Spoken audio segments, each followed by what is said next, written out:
Hello students. हाँ भी बच्चों, आज तुम्हें एक नया टॉपिक सिखाता हूँ। टॉपिक का नाम है डबल टाइट्रेशन। और डबल टाइट्रेशन है तो निश्चित सी बात है कि इंडिकेटर भी डबल यूज होगा। तो अब बच्चों का क्वेश्चन आता है कि सर इस टॉपिक को पढ़ने से बेनिफिट क्या है। देखिए बेटा, ये क्वेश्चंस मेरी अपनी जो एनालिसिस है इस साल के लिए, उसमें ये एक इम्पॉर्टेंट क्वेश्चन बन के आ रहा है। ऐसा नहीं हो सकता कि इस पे क्वेश्चन इस साल आईटी एडवांस में ना आए। यदि हम अब से 15 साल पीछे जाएं तो JEE mains sorry AI triple E और सीबीएसई ने भी इसके ऊपर एक एक क्वेश्चंस लगा दिए। और आने वाले टाइम में भी मुझे ऐसा लगता है कि एक अच्छा कंसेप्ट है और आईटी एडवांस के लिए काफ़ी अच्छा होने जा रहा है। क्योंकि मैंने आईटी एडवांस के लिए जो हम एनालिस्ट जो सोच रहे हैं, जो क्वेश्चंस कहाँ कहाँ से कैसे कैसे बन सकते हैं, तो मैं बना के आपको वीडियोस बनाता रहूँगा और भेजता रहूँगा। और आज की जो वीडियो है, यदि मेरे ख्याल से आप लोग इसको 10-12 मिनट की वीडियो होगी और इसको यदि आप ढंग से अच्छे से देख लेंगे शुरू से लेकर आखिर तक, तो मुझे ऐसा लगता है कि इसका डबल टाइट्रेशन का क्वेश्चन आपका छूटेगा नहीं। चाहे वो आईटी एडवांस हो, चाहे वो जेई मेंस हो, चाहे वो नीट हो, किसी भी एग्जाम में।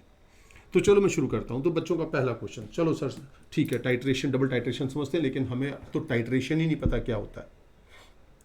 तो सबसे पहले बेटा हम लोग टाइट्रेशन को समझेंगे कि टाइट्रेशन क्या होता है। देखो, टाइट्रेशन एक प्रोसीजर है। इस प्रोसीजर में क्या होता है कि एक सॉल्यूशन की जो सॉल्यूशन है आपके पास, उसकी कंसंट्रेशन आपको नापनी होती है, मेजर करनी होती है, डिटरमाइन करनी होती है। तो उसके लिए आप क्या करते हैं, एक और सॉल्यूशन लेते हैं जिससे वो रिएक्ट करता है। और जब वो रिएक्ट पूरी तरीके से कर लेता है तो हम उसके बेसिस पर हम उसकी कंसंट्रेशन को मेजर कर लेते हैं। तो बच्चों को क्वेश्चन कि सर हमें कैसे पता चलेगा कि अब जो दूसरा रिएक्टेंट से ये कंपाउंड पूरा रिएक्ट, इसके लिए हम इंडिकेटर का इस्तेमाल करते हैं। और इस पूरे प्रोसीजर को हम एक तरीके से करते हैं, मैं आपको थोड़ा बता दूं, शायद आप सब बच्चे इसको जानते भी होंगे, कोई ऐसा कोई बहुत बड़ा नहीं है कि आप लोग इसको ना समझ पाए। तो इसको थोड़ा अच्छे से समझाते हैं। एक्चुअली में सबसे पहले कि टाइट्रेशन क्यों किया जाता है, डिटरमाइन कंसंट्रेशन, ओके। फिर उसके बाद एक टर्म आती है स्टैंडर्ड सॉल्यूशन। बेटा, जिस सॉल्यूशन की कंसंट्रेशन आपको पता होती है उसे टाइट्रेंट बोलते हैं, ठीक है, स्टैंडर्ड सॉल्यूशंस। और हम उस टाइट्रेंट को एक ब्यूरेट में भरते हैं। ये एक ब्यूरेट है। एक मिनट में जरा इस पूरे डायग्राम को आपको दिखाता हूँ। ये ब्यूरेट है और ये जो है इसको हम लोग बीकर या कैनोनिकल फ्लास्क बोलते हैं। या तो बीकर बोलिए या कैनोनिकल फ्लास्क बोलिए, ठीक है, ओके। और इसी में यहाँ पे एक इंडिकेटर भी मिक्स करते हैं। इंडिकेटर की एक ड्रॉप या उससे भी कम हम डालते हैं। थोड़ी सी अमाउंट में इंडिकेटर चाहिए, बहुत ज़्यादा अमाउंट में नहीं चाहिए। अब जैसे ही ये रिएक्शन पूरी होती है, इंडिकेटर का कलर चेंज हो जाता है, या तो कलर चेंज हो जाता है या कलर डिसअपियर हो जाता है, या एक कलर दूसरे कलर में चेंज हो जाता है। ये कुछ होता है। तो ठीक है, मैंने टाइट्रेंट बताया क्या होता है, स्टैंडर्ड सॉल्यूशन जिसकी कंसंट्रेशन आपको पता है, जिसको आपने ब्यूरेट में भरा है। अब हम आपको डबल टाइट्रेशन की तरफ ले चलते हैं। यहां मैं डबल इंडिकेटर का इस्तेमाल तो निश्चित तौर पे करूंगा ही। इसमें क्या होता है, इसका पर्पज ये होता है डबल टाइट्रेशन का, इसको कि हमारे पास जो एल्कली मिक्सचर होता है, जैसे NaOH है, Na2CO3 है, NaSCO3 है, KHCO3 है, K2CO3 है, इनके मिक्सचर्स यदि हमारे सॉल्यूशन में हैं तो हम इनका परसेंटेज कंपोजिशन इस मेथड से डिटेक्ट कर लेते हैं। क्योंकि मेरी जो नॉलेज है उसमें तो सबसे ज़्यादा इस्तेमाल डबल टाइट्रेशन का यही किया जाता है। इसके अलावा तो बहुत रेयर है कहीं और हम यूज करें इसको। बच्चे कहते हैं चलो ठीक है। अब बच्चों को क्वेश्चन आता है, सर आपने कहा कि डबल इंडिकेटर, तो कौन से इंडिकेटर यहाँ प्रेफर्ड होते हैं? यहाँ 2 इंडिकेटर प्रेफर्ड होते हैं। एक इंडिकेटर जिसको आप बोलते हो फिनोल्फिन, और दूसरा इंडिकेटर जिसको बोलते हो मिथाइल ऑरेंज। इसका इस्तेमाल करते हो आप, ठीक है। अब यहाँ पर जब आप इस्तेमाल करते हो, लेकिन उससे पहले आप यहाँ पर इनको टाइट्रेट किससे करते हो? HCl से। अब बच्चे कहते हैं चलो सर ठीक है, HCl, अच्छा सर एक बात बताओ, HCl जब हम इसमें डाल देंगे तो क्या ऐसा होगा कि सभी बराबर एक्ट करेंगे? नहीं, ऐसा नहीं होता है। जो सबसे स्ट्रांग बेस होता है ना, जो सबसे स्ट्रांग बेस होता है वो सबसे पहले खर्च होता है। जैसे यहाँ सबसे स्ट्रांग बेस कौन है बेटा? NaOH सबसे स्ट्रांग है, ये सबसे पहले खर्च होगा। जब ये खत्म हो जाएगा फिर इसकी बारी आएगी, और ये सबसे वीक है, इसकी बारी सबसे बाद में आएगी। ओके, ठीक है, वेरी गुड। अब बच्चे कहते हैं चलो सर ठीक है, ये बात भी आपको हमें समझ में आ गई। अब ऐसा होता है इसके अंदर ना एक बड़ा बेसिक सा एक लॉजिक है, उस चीज़ को समझिएगा कि एक होता है वैलेंसी फैक्टर, जिसे आप एन फैक्टर कहते हैं। एन फैक्टर का मतलब होता है कि मोलिकुलर वेट और इक्विवेलेंट वेट का जो रेशो होता है उसे एन फैक्टर या वैलेंसी फैक्टर कहा जाता है। क्या होता है इक्विवेलेंट वेट, ये सब ऑलरेडी मेरे लेक्चर्स मैंने भेज दिए हैं, बने हुए हैं, तो आप उसमें आप देख सकते हैं। ठीक है, अब यहाँ पर बेटा NaOH HCl के साथ रिएक्शन करता है, दिस एन फैक्टर 1 है। और यहाँ Na2CO3 पहले क्या होता है, Na2CO3 HCl से रिएक्शन करके सोडियम बाइकार्बोनेट बनाता है, फिर ये बाइकार्बोनेट HCl के साथ रिएक्शन करके दिस।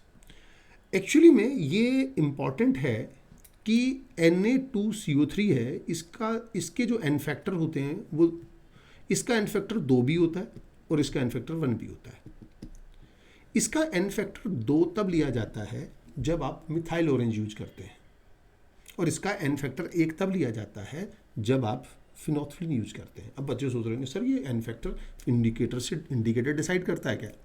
नहीं, एक्चुअली में क्या होता है कि इंडिकेटर के इस्तेमाल से हम लोग अब आपको बताएंगे कि कैसे एन फैक्टर इनके अलग अलग लेने होते हैं, क्यों लेते हैं। तो इसलिए अब हमें क्या करना पड़ेगा, अभी तक तो हमने ये सीखा कि कौन कैसे रिएक्ट करता है और कौन जल्दी करता है। अब हम ये सीखेंगे अब अगले स्टेप में कि इनके रोल्स क्या हैं इंडिकेटर्स के। इंडिकेटर का जो वर्किंग मॉडल है वो क्या है। देखो, फिनोल्फिन जो होता है, फिनोल्फिन की एक बड़ी प्रॉब्लम ये है कि जैसे ही सॉल्यूशन में सोडियम बाइकार्बोनेट प्रोड्यूस होता है, जैसे ही प्रोड्यूस होता है NaCO3, तुरंत एकदम से उसका कलर चेंज हो जाता है।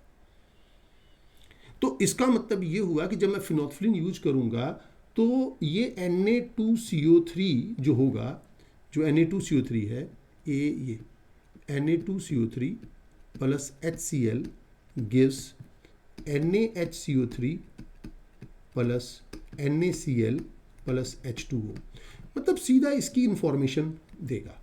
बच्चे कह रहे हैं चलो सर ठीक है, हमें ये बात भी समझ में आ रही है।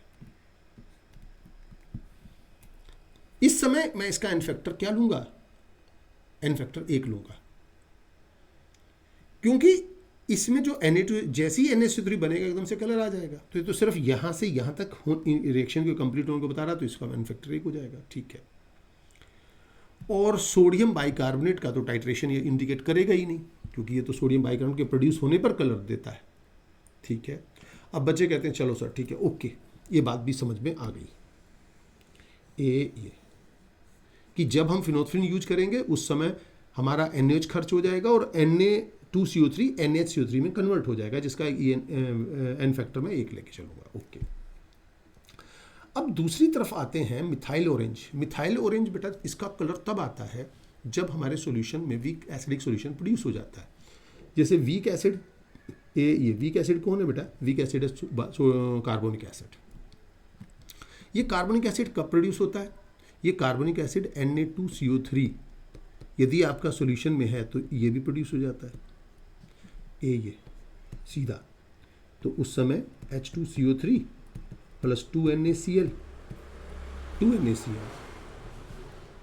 तो H2CO3 प्लस 2NaCl, ये हमारे पास सॉल्यूशन हो गया। बिल्कुल सही बात है। इस समय एन फैक्टर हमारा हो गया 2। Very good. और यदि मैं सोडियम बाइकार्बोनेट लूँ तो उसमें भी कार्बोनिक एसिड प्रोड्यूस होता है। बिल्कुल सही प्रोड्यूस होता है, कोई मुझे सोचने वाली बात नहीं है। तो इस समय इसका एन फैक्टर तो 1 ही होगा इसका। ठीक है, अब जरा इस चीज़ को, पूरे प्रोसीजर को हम लोग अब और अच्छा सीखेंगे किसी क्वेश्चन की हेल्प से। एक मैं क्वेश्चन आपको दूंगा, उस क्वेश्चन की हेल्प से शायद हम लोग इसको ज़्यादा अच्छा क्लियर कर लें कि हमने क्या सीखा। अब एक सॉल्यूशन है, उसके अंदर हमारे पास सॉल्यूशन के अंदर 3 कंपोनेंट हैं। कौन कौन से कंपोनेंट हैं? 3 कंपोनेंट। एक NaOH है, ये कितना है, ये x ग्राम है। एक Na2CO3 है, बिल्कुल है, ये कितना है, ये y ग्राम है। और एक सॉल्यूशन आपके पास NaHCO3 है, ये कितना है, 3 - x - y ग्राम। ये ओके, NaOH x ग्राम, Na2CO3 y ग्राम और NaHCO3 3 - x - y ग्राम है। Okay okay okay okay. तो अब हमने क्या किया कि इस समय मैंने इसकी रिएक्शन करा दी HCl के साथ, लेकिन इंडिकेटर का जो इस्तेमाल किया वो फिनोल्फिन किया। तो जब फिनोल्फिन इंडिकेटर मैं यूज करूंगा ये HPH, ठीक, तो ये बनेगा NaCl और NaCl H2O, दैट्स ऑल, और NaHCO3 बन जाएगा एक और। ओके ओके ओके, ठीक है। तो इसका मतलब यहाँ इक्वेशन ये बननी चाहिए कि gram equivalent of HCl is equal to gram equivalent, क्योंकि ये तो रिएक्ट ही नहीं कर रहा तो इसको तो मैं काउंट नहीं करूंगा ना बेटा, ग्राम equivalent of NaOH plus gram equivalent of Na2CO3। तो ये कितना है बेटा, HCl कितना खर्च हुआ इस प्रोसेस में, ये खर्च हुआ है 34.4, यानी कि 34.4 इंटू 10⁻³ इंटू 1। ये कितना खर्च हो रहा है बेटा, x/40, और ये कितना खर्च हो रहा है y/106, क्योंकि यह इसका n फैक्टर 1 है तो इसका इक्विवेलेंट वेट, इस केस में इसका जो इक्विवेलेंट वेट है वो 106/1 हो जाएगा।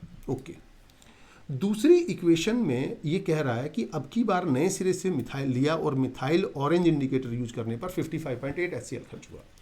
तो फिर वही लिखेंगे हम लोग, NaOH, Na2CO3 और NaHCO3। अब फिर मैंने HCl का इस्तेमाल किया, तो बेटा अब क्या हुआ, अब NaCl बना और H2CO3 बना और वाटर बना। बिल्कुल सही बात है, लेकिन एक चीज़ ज़रूर याद रखिएगा, इस केस में क्या होगा कि ये तीनों खर्च हो रहे हैं, तो इस केस में इसका n फैक्टर 2 लिया जाएगा क्योंकि ये सीधा H2CO3 में कन्वर्ट हो रहा है।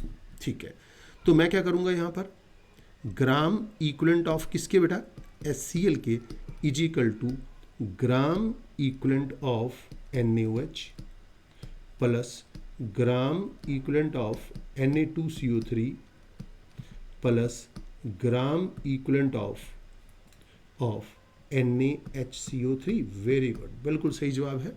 तो 55 पॉइंट कितना खर्च हुआ था अब की बार HCl 8, और नॉर्मलिटी इसकी 1 थी। ठीक है, इतने लीटर में कन्वर्ट करके मैंने इसको 1 से तो ग्राम इक्विवेलेंट बन गया। ये कितना है x/40, ये कितना है y/53। बिल्कुल सही है, क्योंकि अब की बार इसका इक्विवेलेंट वेट 53 हो जाएगा और ये हो जाएगा 3 - x - y/84। तो ये बेटा दो इक्वेशन, दो वेरिएबल हैं, आसानी से बेटा आप लोग कर सकते हैं। तो अब यहाँ जब हम सॉल्व करेंगे तो मैं आपको बता दूं कि x का आंसर आएगा 1, y का आंसर 1, और तीसरा जो आपके पास NaHCO3 है इसका आंसर भी 1 ग्राम होगा। तो तीनों ही 33% इनका कॉम्पोजिशन है। तो ये क्वेश्चन मैंने इस तरीके से कंप्लीट किया और काफ़ी हद तक आपको समझ में आया होगा। और यदि समझ में नहीं आया या कोई प्रॉब्लम है तो मुझे कमेंट बॉक्स में ज़रूर लिखें, ताकि मैं आपको नेक्स्ट वीडियो में उस चीज़ के ऊपर ध्यान रख के उस चीज़ को मैं आपको बता दूँ। चलिए, ये क्वेश्चन अब हम नहीं करेंगे, आप करेंगे। अब की बार हमारे सॉल्यूशन में Na2CO3 और NaHCO3 और सॉल्यूशन 25 ml है। ठीक है, और इसमें 12 ml N/20 HCl खर्च हुआ है और इंडिकेटर इस्तेमाल हुआ है phenolphthalein, but 25 ml of the same. अब की बार बेटा जब आपने फिनोल्फिन इंडिकेटर यूज किया, पहले तो आपके पास जो 25 ml सॉल्यूशन है, ये सॉल्यूशन है आपके पास 25 ml। ओके, ये सॉल्यूशन 25 ml है। Very good. इस 25 ml सॉल्यूशन में ये x ग्राम Na2CO3 है, बिल्कुल सही है, और इसके अंदर बेटा y ग्राम NaHCO3 है, बिल्कुल सही बात है, कोई प्रॉब्लम नहीं मुझे। ठीक है, और इसको फिनोल्फिन इंडिकेटर की हेल्प से टाइट्रेट किया जा रहा है। तो हम क्या लिखेंगे बेटा इसमें, क्योंकि मैं जब फिनोल्फिन इंडिकेटर यूज करूंगा तो बेटा उस समय इसका तो टाइट्रेशन होगा ही नहीं, क्योंकि कलर तो जैसे ही NaHCO3 में चेंज होगा कलर चेंज हो जाएगा। तो इसका तो नंबर ही नहीं आएगा टाइट्रेट होने का, उससे पहले ही कलर चेंज हो जाएगा, उससे पहले ही कलर चेंज हो जाएगा। तो अभी ये टाइट्रेट होगा ही नहीं उससे पहले। तो इसका मतलब क्या होगा कि ग्राम इक्वलेंट, इस केस में gram equivalent of HCl is equal to gram equivalent of Na2CO3। लेकिन इस बार आपको याद रखना होगा कि यहाँ एन फैक्टर की वैल्यू 1 है। तो HCl कितना खर्च हुआ आपके पास? HCl खर्च हुआ 12 ml, यानी कि 12 गुना 10 की पावर -3 लीटर इंटू 1/20 नॉर्मल, ठीक है। और Na2CO3 कितना खर्च हुआ बेटा? Na2CO3 जो खर्च हुआ है, जो 25 ml के अंदर है, वो x ग्राम हुआ और इसका इक्विवेलेंट वेट दिस। तो यहाँ से आपने x सॉल्व कर दिया। हेलो, तो ये जो x, इसी तरीके से अगला जो क्वेश्चन, अगला पार्ट है, उसके अंदर बेटा अब की बार 30 ml Na यूज हुआ, क्योंकि जब अब की बार आप यूज करोगे अब की बार, तो अब की बार आप मिथाइल ऑरेंज इस्तेमाल कर रहे हो। तो अब की बार जब मिथाइल ऑरेंज का इस्तेमाल कर रहे हो तो अब यहाँ पर क्या लिखोगे? क्योंकि यहाँ तो Na2CO3 और NaH दोनों ही जब कार्बोनिक एसिड बनाएंगे तब होगा, लेकिन यहाँ Na2CO3 का इक्विवेलेंट वेट जो आ जाएगा वो एन फैक्टर इसका 2 हो जाएगा, इक्विवेलेंट वेट इसका 106/2 हो जाएगा। तो हम लिख सकते हैं gram equivalent of Na2CO3 plus gram equivalent of NaH, क्योंकि इस केस में तो दोनों टाइट्रेट होंगे, is equal to gram equivalent of HCl। अब यहाँ HCl यूज हो रहा है 30 ml, यानी कि 30 × लीटर 1/20, और x हमारे सॉल्यूशन में ये कितना है? सॉल्यूशन में x/53, और ये सॉल्यूशन में कितना है? y/84। तो ये आपके पास दो इक्वेशन बन गई, चाहे तो ठीक है, दो इक्वेशन क्या, ऊपर यहाँ से आपने x सॉल्व कर लेंगे तो इस x को यहाँ फीड कर दें इसको, बल्कि आप जब इसको इस्तेमाल करें तो आप इसको ऐसे यूज करें 2 × x/106 plus y/84 is equal to 30 × 10⁻³ into 1/20।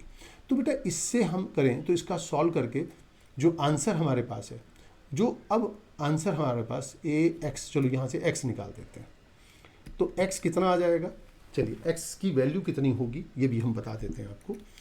x की वैल्यू आ जाएगी 12/1000/20 इंटू 106, आंसर इज 0.06 इतने ग्राम। लेकिन बेटे ये ग्राम तो 25 ml में है भाई, ये कितने में है? 25 में, और हमें चाहिए लीटर में, और यानी कि इसका मतलब हमें, यदि मैं इस वैल्यू को 40 से मल्टीप्लाई कर दूं तो 1 लीटर में स्ट्रेंथ आ जाएगी इंटू 40, तो ये वैल्यू आ जाएगी 2 यानी कि जो आपका Na2CO3 है सॉल्यूशन के अंदर, उसकी जो कंसंट्रेशन है 2.544 ग्राम पर लीटर, ये इसका आंसर आ जाएगा, इसका Na2CO3।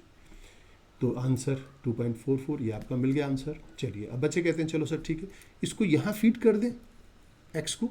हेलो, इसी प्रकार से ये वाली जो वैल्यू है आपकी ये वाली वैल्यू, इसको यहाँ फीड कर दीजिएगा और y सॉल्व कर लें, और y सॉल्व करके जो आंसर आए उसको 40 से मल्टीप्लाई करके आंसर निकाला जा सकता है। खैर ये तो बेसिक सी बात है जो आप आराम से कर सकते हैं। जो सीखने वाली बात थी उस पर मैंने फोकस किया। अब हम आपको एक नए क्वेश्चन पर ले चलते हैं। अब क्वेश्चन कुछ अलग है और मैं चाहता हूँ कि आप इस क्वेश्चन का, ठीक है, ये जो क्वेश्चन आप इसको देखें और इस क्वेश्चन को भी हम सही से हम इसको जवाब दें। अब ये थोड़ा अलग ढंग से लिखा गया क्वेश्चन है। यहाँ 20 ml जो सोल्यूशन है Na2CO3 और NaHCO3 का सोल्यूशन है, और उसके लिए इतना HCl खर्च हुआ और फिनोल्फिन इंडिकेटर का इस्तेमाल किया गया। मैं अब जो कि मैं अब बता चुका हूँ, तो इसमें तो सीधा हम लिखेंगे ना कि ग्राम इक्वलेंट जो यूज होगा HCl का, जब फिनोल्फिन इंडिकेटर यूज हो रहा है, is equal to gram equivalent of Na2CO3 plus gram equivalent of NaOH। ये है आपके पास कितना, ये जो HCl के ग्राम इक्वलेंट हैं ये हो जाएंगे 17.5 गुना 10 की power -3 into 1/10। This is 1/10 normal, okay. Is equal to this is x upon 106, right. This is y upon 40. Okay. Now when methyl is added, अब आपने क्या किया कि बेटा अब आप अलग से नहीं, ये जो एक्सपेरिमेंट आपने कर लिया इसके आगे ही इसको कंटिन्यू किया. यहीं पर आपने इसमें मिथाइल ऑरेंज डाल दिया. अब इसको फर्दर टाइट्रेट करने के लिए अब आपने फिर HCl डाला. लेकिन याद रखिएगा कि जब आप सेकंड एक्सपेरिमेंट करेंगे, उस सेकंड एक्सपेरिमेंट में NH तो पहले ही खत्म हो चुका है और Na2CO3 पहले एक्सपेरिमेंट में ये हो चुका है कि वो NHCO3 में NHCO3 plus NaH plus NaCl. Okay. तो ये कितना था भाई? ये था आपके पास x अपॉन 106. तो इसका मतलब ये हुआ कि यदि ये इतना था तो ये भी इतना ही बन चुका होगा. तो अब मिथाइल ऑरेंज ने इसको टाइट्रेट किया होगा क्योंकि ये तो यहाँ तक कन्वर्ट हो चुका है. तो अब जब इसको टाइट्रेट किया होगा तो x upon 106 is equal to कितना खर्च कर रहे हैं बेटा? अब HCl आप 2.5 खर्च कर रहे हैं क्योंकि इसमें जो HCl जो खर्च हो रहा है यहाँ पर, अब HCl वो तो सिर्फ और सिर्फ किसके लिए खर्च हो रहा है? वो सिर्फ खर्च किया जा रहा है किसके लिए बेटा? जो आपका NaHCO3 इसके लिए खर्च हो रहा है क्योंकि इसको आप फर्दर टाइट्रेट कर रहे हैं मिथाइल ऑरेंज डाल के, NaCl और H2CO3. ओके. तो ये कितना 106 upon 2.5 into 1/10 into 10 to the power -3. तो यहाँ से आप x सॉल्व कर लें और यहाँ से आप x और y के बीच में और इस x को यहाँ फीड करके सीधा आप y भी आंसर निकाल सकते हैं. तो ये दोनों आंसर हमारे पास आ जाते हैं. और इस तरीके से डबल टाइट्रेशन के क्वेश्चन जो कि IIT एडवांस के लिए बड़े इंपॉर्टेंट थे वो बेटा मैंने आपको डिस्कस किया. और ये वीडियो जो भी लोग देख रहे हैं, यदि उनको ये वीडियो बहुत अच्छी लगी है तो ज़रूर लाइक करें और लाइक करने से पहले सब्सक्राइब भी करें क्योंकि आप यदि हमारा उत्साह बढ़ाते हैं तो हम अगली वीडियो भी आपके लिए बनाते हैं. नेक्स्ट वीडियो बेटा मैं फिर किसी टाइट्रेशन में किसी कॉन्सेप्ट के ऊपर बनाऊंगा. ठीक है.